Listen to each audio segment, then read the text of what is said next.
Narsingi PS పరిధిలో ఒక అమ్మాయి ఇచ్చిన కంప్లైంట్ మీద విచారణ జరుగుతూ ఉంటే, ఇన్వెస్టిగేషన్ జరుగుతూ ఉంటే, ఆ క్రమంలో అక్యూజ్డ్ సంపత్ వినయ్ అని చెప్పేసి అతన్ని అప్రహెండ్ చేయడం జరిగింది. ఆ క్రమంలో అతని దగ్గర అతను ఉన్నది వాళ్ళ బ్రదరు యూట్యూబరు పేరు షణ్ముఖ్ అని వాళ్ళ ఇంట్లో ఉండడని చెప్పి తెలిస్తే అక్కడ పోయి అప్రహెండ్ చేయడం జరిగింది. అప్రహెన్షన్ క్రమంలో అతని దగ్గర ఈ అఫెన్స్ కన్ఫెషన్ చేస్తూ అతని దగ్గర కూడా వేరే దాంట్లో కొంత గాంజా దొరకడం జరిగింది. దానికి సంబంధించిన ఇన్వెస్టిగేషన్ జరుగుతూ ఉంది.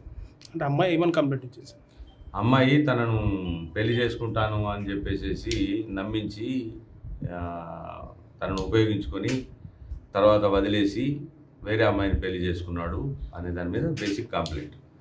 ఆ కంప్లైంట్ మీద మనము అక్యూజ్ని అరెస్ట్ చేస్తున్నటువంటి క్రమంలో అక్యూడ్ దగ్గర కూడా ఇలాంటి ఎడిబిఎస్ కంటెంట్ సంబంధించి కూడా దొరకడం జరిగింది. ఇంత మొత్తంలో పట్టుబడ్డారు సార్ గంజాయి? ఇది కాస్త డీటెయిల్గా నాకు ఇంకా కరెక్ట్ తెలియదు, కానీ అరౌండ్ 16 గ్రామ్స్ 15 గ్రామ్స్ అని చెప్పారు. అది ఇన్వెస్టిగేటింగ్ ఆఫీసర్కి ప్రాపర్గా తెలుసు. అది మీరు ఏమన్నా ఫర్దర్ కూడా ఇన్వెస్టిగేషన్ ఆఫీసర్ కంప్లీట్ అయిన తర్వాత మీకు చెప్తాను.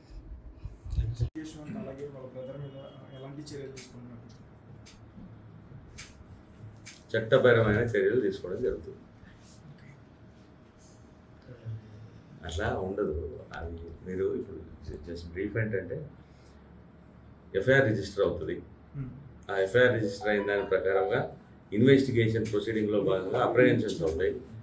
వాళ్ళ కన్ఫెషన్స్ బేస్ అయ్యో లేకపోతే రికవరీస్ బేస్ అయ్యి ఫర్దర్ సెక్షన్స్ యాడ్ అవుతాయి. అది ఇప్పుడు ఒక అమ్మాయి మనకు నార్సింగి పిఎస్ పరిధిలో అమ్మాయి ఏమని కంప్లైంట్ ఇచ్చింది, నన్ను ఒక వ్యక్తి సంపత్ వినయ్ అనే వ్యక్తి నన్ను పెళ్లి చేసుకుంటానని చెప్పేసి నన్ను వాడుకొని మోసం చేసి వదిలేసి నన్ను కాకుండా ఇంకొక అమ్మాయిని పెళ్లి చేసుకొని వెళ్ళిపోయాడు అనే కేసు మీద basically that of the 417, 420, 376 cases register అయ్యాయి.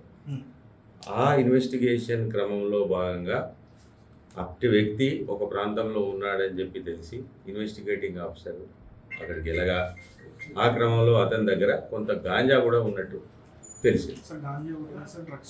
లేదు, ఓన్లీ గాంజా, అది కూడా స్మాలర్ క్వాంటిటీ దొరికింది. కాబట్టి ఆ క్వాంటిటీకి సంబంధించిన ఫర్దర్ కన్ఫెషన్స్ ఏం తీసుకున్నారు ఏంటి అన్న దాని మీద బేస్ అయ్యి రిమాండ్లో అవన్నీ కూడా యాడ్ అయిపోతాయి.